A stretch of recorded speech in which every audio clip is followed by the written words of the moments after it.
A collier is a bulk cargo ship designed to carry coal, especially for naval use by coal-fired warships. Coaling at sea was critical to navies, and speed of coal transfer was an important metric of naval efficiency. In 1883, 40 tons an hour was considered fast, and it would take over 12 hours to restock half the bunkers of a typical ship. HMS Collingwood. Coals from Newcastle. For many years, the Durham and Northumberland coalfields supplied a rapidly expanding London with vast tonnages of coal, and a large fleet of coastal colliers travelled up and down the east coast of England loaded with black diamonds. Sir Charles Palmer pioneered the construction of iron-hulled steam colliers at his Jarrow shipyard, which began to rapidly replace the earlier wooden ships. This inadvertently led to the eventual decline of the glass-making industry on Tyneside and Wearside, as prior to this,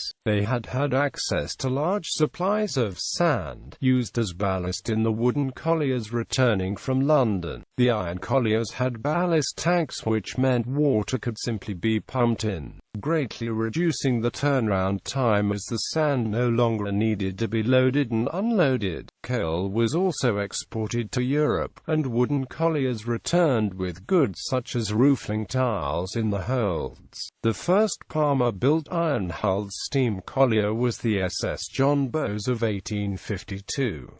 There had been an earlier iron-hull screw-propelled collier, the short-lived SS Bedlington of 1841, built in South Shields. A notable incident involving a collier occurred not long after the opening of the Victoria Tunnel in Newcastle. The hemp rope which controlled the speed of wagons descending the tunnel to the river from Spittletongue's colliery snapped, and the wagons landed in the Tyne. The wagons were recovered at low tide, the rope was repaired, and the papers of the day treated the whole incident as something of a joke. 6 months later, the rope snapped again, and the wagons landed in the hold of a waiting collier and sank it. After this, it was decided a wire rope would be a better option. This is probably the only recorded incident of a train having sunk a ship. Loading and unloading. Loading the colliers was carried out by hand at first, especially where coal was transferred from keels which had brought it downstream from parts of the river that the colliers were unable to navigate. But as the quantities handled increased, specialized jetties known as staithes began to be built. These were of numerous designs. Some had spouts used for unscreened or small coal. Others, known as drops, had steep inclines at the end, down which a wagon would be lowered directly into the hold, minimizing the breakage of coal.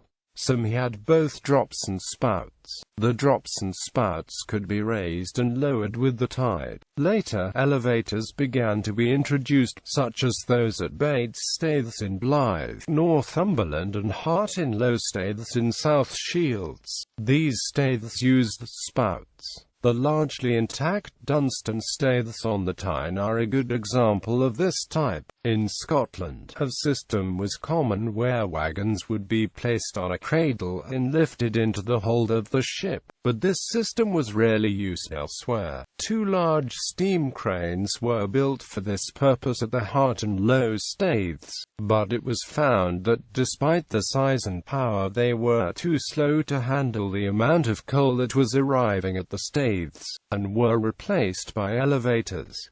The men who worked at the staithes were known as teamers and trimmers. Teamers would open the doors on the bottom of the wagons to allow the coal to fall into hoppers under the rail deck on top of the staithes, or in the case of drops, directly into the hold of the collier. The trimmers worked in the hold, spreading and leveling the coal with shovels and rakes so that its weight would be evenly distributed. Skilled trimmers could stand with the shovel under the stream of coal coming from a spout at the end of a conveyor and angle its of the coal would ricochet off into the part of the hold they wanted to fill. This was a dangerous job, as the holds could fill with fire damp given off by the coal, resulting in an explosion. More modern systems are designed to be able to evenly distribute the coal without the need for men working in the holds of the ships. Although, in later years, the colliers faced competition from the railways in supplying coal for domestic use in the capital, large quantities of coal were used at the numerous power stations on the banks of the River Thames, and wharves were constructed alongside them for unloading the colliers. The wharf at Battersea Power Station is still extant, and the cranes used for unloading the coal can be seen on the river front. These are fitted with clamshell buckets and in operation loaded a hopper, which in turn fed a conveyor system leading to the power station's coal bunkers. The modern equivalent can be seen at the Tyne Coal Terminal, unloading bulk carriers. Gas Light and Coke Company had similar facilities at its large gasworks, also alongside the Thames, for handling the large quantity of bituminous coal which was needed to supply the capital with town gas.